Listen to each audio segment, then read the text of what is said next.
వీళ్ళెప్పుడు కొనసాగుతూనే ఉంటారండి. వీళ్ళకి వాక్యం తెలియదు, వాక్యం నేర్చుకోరు. 4 మాటలు నేర్చుకున్న తర్వాత నాకు శక్తులున్నాయని చెప్పుకుంటున్నారండి. ఎందుకర్రా? ఎందుకు దేవుని నామానికి కళంకం తెస్తున్నారు వీళ్ళంతా? బోధకులమని, భక్తులమని, వరాలున్నాయని చెప్పుకుంటూ ఎందుకు ఈ పని చేస్తున్నారు? మీరు ఆలోచించండిరా దేవుని పిల్లలారా. మరి యేసు ప్రభు మొదటి శతాబ్దంలో చేశారు కదండి, అపోస్తులు చేశారు కదండి. చేశారండి. అది ఎంతవరకు చేశారో, అవి ఎక్కడ ఆగిపోయాయో వీళ్ళందరూ బైబిల్ ఓపెన్ షీట్లో జాయిన్ అయి చదువుకోవాలండి. ఉన్నాయండి. యేసు సముద్రం మీద నడిచాడు, ఇప్పుడు నడుస్తారా? పేతురుని రమ్మన్నాడు, పేతురు నడిచాడు, వీళ్ళెవరైనా నడుస్తారా? యేసు సమాధిలో పెట్టబడ్డాడు, లేచిపోయి బయటకు వచ్చేసాడు. ఇప్పుడు పెట్టబడిన భక్తులు ఎవడైనా లోపలికి వెళ్ళి బయటకు వస్తున్నాడా? లేదు కదండి. ఇశ్రాయేలులు ధూపం వేశారు, నువ్వు ధూపం వేస్తావా? ఇశ్రాయేలు సున్నతి చేసుకున్నారు 8వ రోజుని మగపిల్లలకి, మీరు చేసుకుంటున్నారా? బలులు అర్పించారు, మీరు బలులు అర్పిస్తున్నారా? ఆలోచించాలి. బైబిలులో 66 పుస్తకాలలో ఏ కాలంలో ఏవేవి రాయబడ్డాయి, అవి తిరిగి ఏ విధంగా మార్చబడ్డాయి, కాలానుగుణంగా జరుగుతున్న మార్పులు 66 పుస్తకాలలో ఉన్నదన్న సంగతి నువ్వు ఏ బైబిల్ కళాశాలలో నేర్చుకున్నావో చెప్పు.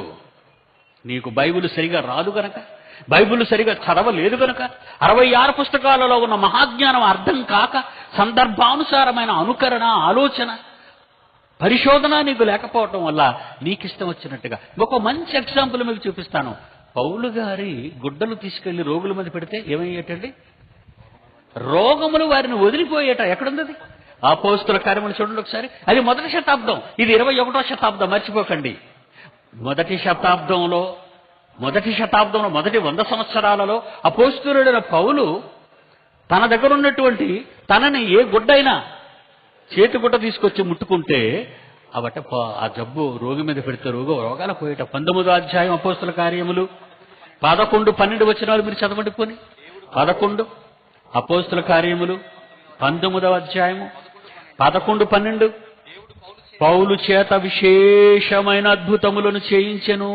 అతని శరీరమునకు తగిలిన చేతి గుడ్డలైనను నడికట్లైనను రోగుల యుద్ధకు తెచ్చినప్పుడు రోగములు వారిని విడిచెను, దయ్యములు కూడా వదిలిపోయేను.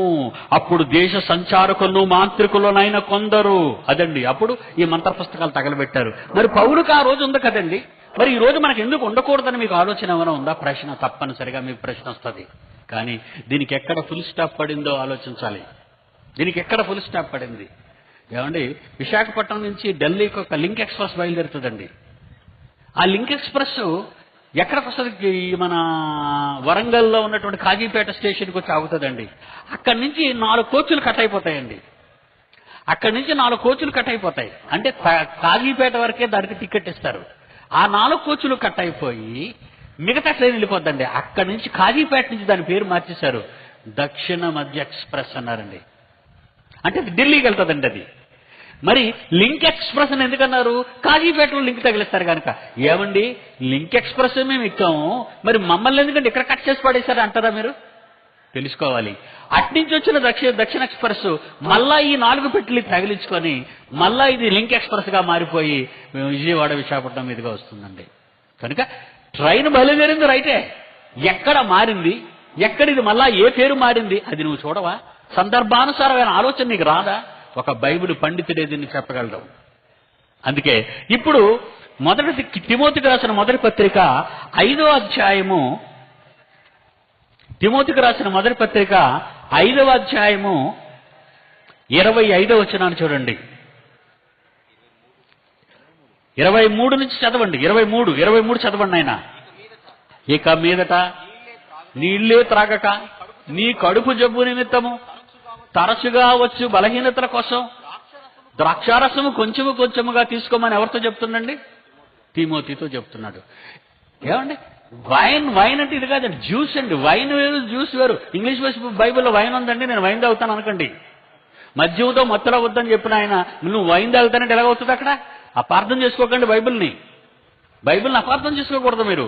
ఇక్కడికి వచ్చేసరికి పౌలు తిమోతికి ఏం రాస్తున్నాడంటే నీ కడుపు జబ్బు నిమిత్తము నీళ్లే త్రాగక తరచుగా వచ్చు బలహీనతల కొరకు ద్రాక్ష రసం జ్యూస్ని నువ్వు తీసుకో అన్నాడు. ఏమంటే పౌలు గారి దగ్గర నుంచి ఎవరైనా చేతి కూడా తీసుకొచ్చి తిమోతి గారికి ఇవ్వలేరండి? మళ్ళీ తిమోతి ఎలాంటి వాడు ఏంటండి? నా కుమారుడు అయిన తిమోతి అంటాడు, నమ్మకమైన వాడు అంటాడు. నీ తల్లి యునీకే, నీ అవ్వ, మీ అమ్మమ్మ లోయ, ఆళ్ళ చిన్ననాటి నుంచి నిన్ను ఎంతో భక్తిలో పెంచారు, చిన్ననాటి నుండి బాల్యము నుండి నువ్వు ఈ మహాజ్ఞానాన్ని నేర్చుకున్నావని పౌలు సంబోధిస్తాడండి తిమోతిని. అలాంటి తిమోతికి ఆత్రాలు కడుపు జబ్బు, స్టమక్ జబ్బు వస్తే, రోగం వస్తే ఏ నడికట్టు తీసుకెళ్లి పంపించలేడా? ఇక్కడ నుంచి ప్రార్థన చేస్తే దేవుడు విని తిమోతికి స్వస్థత ఇవ్వడా?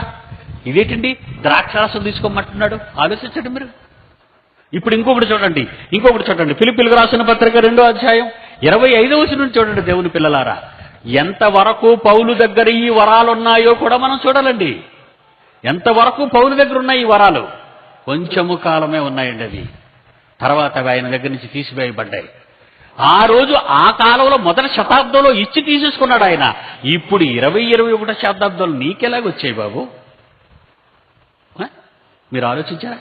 బైబిల్ అలా చదివారా? 25 ఏళ్ళు చదివారండి. ఈ దొంగ క్రైస్తవ లోకాన్ని చూసిన తర్వాత మనసంతా వికాలమై తపస్సు చేశానండి. బైబిల్ మీద తపస్సు చేశాను.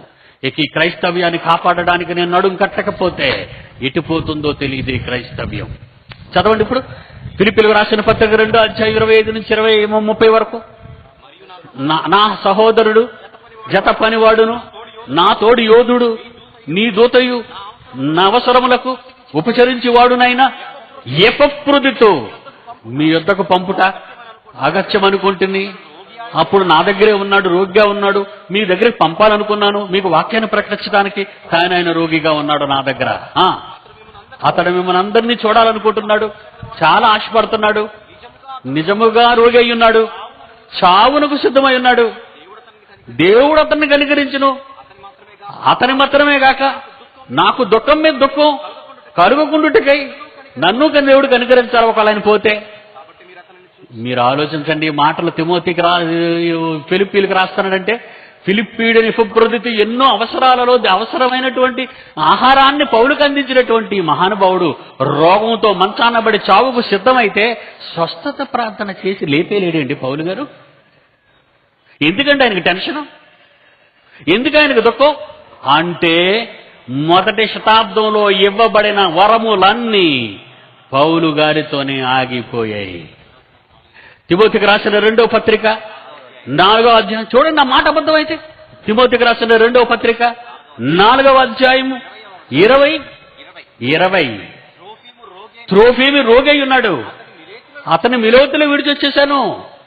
ఏమండి? మాల్టా ద్వీపం అండి, మధ్యధరా సముద్రంలో ఉన్న మాల్టా ద్వీపం అండి అది. త్రోఫీము రోగి ఉన్నాడు, అతను నేను మాల్టా మిలేతులో వదిలేసేసాను. స్వస్థత ప్రార్థన చేసి తీసుకొచ్చేలేడండి పౌలు. చనిపోయిన ఐతుకనే యవనస్తుణ్ణి ప్రార్థన చేసి లేపేసిన పౌలు ఆయన గుడ్డలు తీసుకెళ్లి రోగులు మూడ పెడితే రోగులు పారిపోయాయి, దెయ్యాలు పటాపంచులైపోయాయి. మరి ఈ రోజుటండి ఇలా మాట్లాడుతున్నాడు ఆయన. అనగా పౌలుకివ్వబడినవే తీసివేయబడ్డాయి. ఎందుకంటే వినుట వలన విశ్వాసము రావాలే తప్ప చూచుట వలన విశ్వాసము రాకూడదు. వెలిచూపు వలన విశ్వాసం కాదు, వెలిచూపు వలన కాదు, విశ్వాసము వలననే దేవుణ్ణి మనం తెలుసుకోవాలి అని తన పత్రికలన్నిటిలో వివరించడం ప్రారంభించాడండి. చూసి నమ్మువారు కంటే చూడక నమ్మువారు ధన్యులు అని ప్రారంభించాడు ఆయన మాటలతో. జాగ్రత్త, ఎప్పుడు కనబడతాయి, జరుగుతాయి, మీ కళ్ళ ముందు జరిగితే నమ్మాలి అనేది మాత్రం ఆ మాట మీరు వదిలేయాలి ఒక రోజుకి.